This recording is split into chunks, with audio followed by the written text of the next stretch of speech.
देखिए, मैंने कहा अभी, मेरी उन बेचारे तमाम लोगों से सहानुभूति है।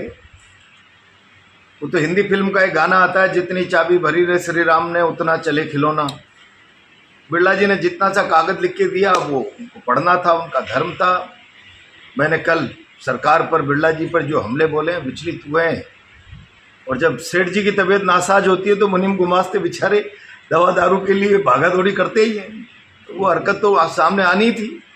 पर ये सब, मुझे इनकी दयनीय स्थिति पर तरस आता है। मेरी सहानुभूति है, चाहे वो संदीप हो, चाहे वो मेहता जी हो, बेचारे अब कहीं के बचे नहीं, तो अब कुछ तो हाथ पैर फैलाएंगे अपनी वफादारी साबित करने के लिए।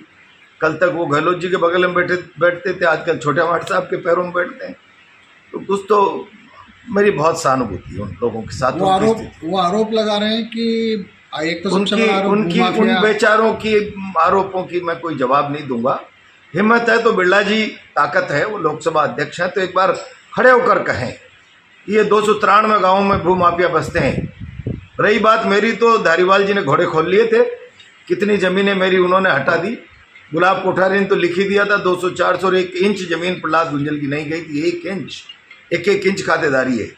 दम है तो करो ना, आप कौन ना बिरला जी, खुल बोलो ना, क्यों मुनिमों को बुला रहे हो? मुनिम गुमास्तों को कौन नोटिस करता है? और प्रहलाद गुंजल तुम्हारे मुनिमों को थोड़ी नोटिस करेगा यार। वो तो मेरी सहानुभूति है, बेचारों ने चलो वफादारी निभाई, कुछ उनकी मजदूरी पक्की हुई और होनी भी चाहिए, इतना ही कहूँगा। इस 15 दिन बाद आंदोलन की तैयारी है फिर से 100%। और बिरला जी हिम्मत दिखाओ ये कहने का कि 293 गाँवों में सब भूमाफिया और हम सबको बेदखल करेंगे। घटियापना मत करो एक कौम को टारगेट करने का। 293 गाँव, अभी तो धीरे धीरे जो आपने परंपरा शुरू की है ना, लोगों की सिवाय चक छीनने की, वो फिर सब खेतों तक जाएगी, कोई नहीं बचने वाला। हिम्मत है तो बोलो ना, आप क्यों मुनिमों को बुला रहे हो बेचारों को? वो तो वैसे ही आपकी नौकरी बजा रहे हैं। हाउसेस को तोड़ा जा रहा है, पुनर्वास भी हो सकता है। देखिए, झाला हाउस हेरिटेज बिल्डिंग है।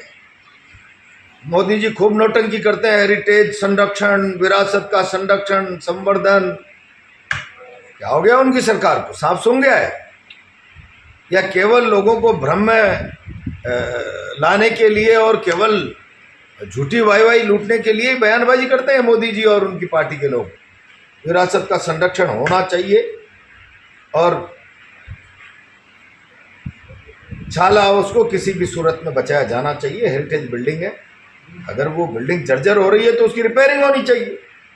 अगर हेरिटेज बिल्डिंग में इस तरीके से गिरा दी जाएंगी तो फिर हेरिटेज शब्द का ही मतलब क्या निकलने वाला है? तो कहीं ना कहीं आपको तो आने वाले समय में हेरिटेज, मुझे लगता है कि मोदी शाही बचने वाले हैं पीढ़ियों के बाद। सर, आपको कहीं ना कहीं लगता है कि कांग्रेस को भी इसको लेकर आंदोलन करना चाहिए, इसको बचाने? जरूरत पड़ी तो करेंगे। अगर शहर के लोग चाहते हैं ये हेरिटेज बिल्डिंग बचनी चाहिए और तो शहर की भावना के साथ हम लोग खड़े होंगे। हमारी तो इंडिविजुअल भावना है, हेरिटेज बिल्डिंग किसी भी सूरत में बचनी चाहिए।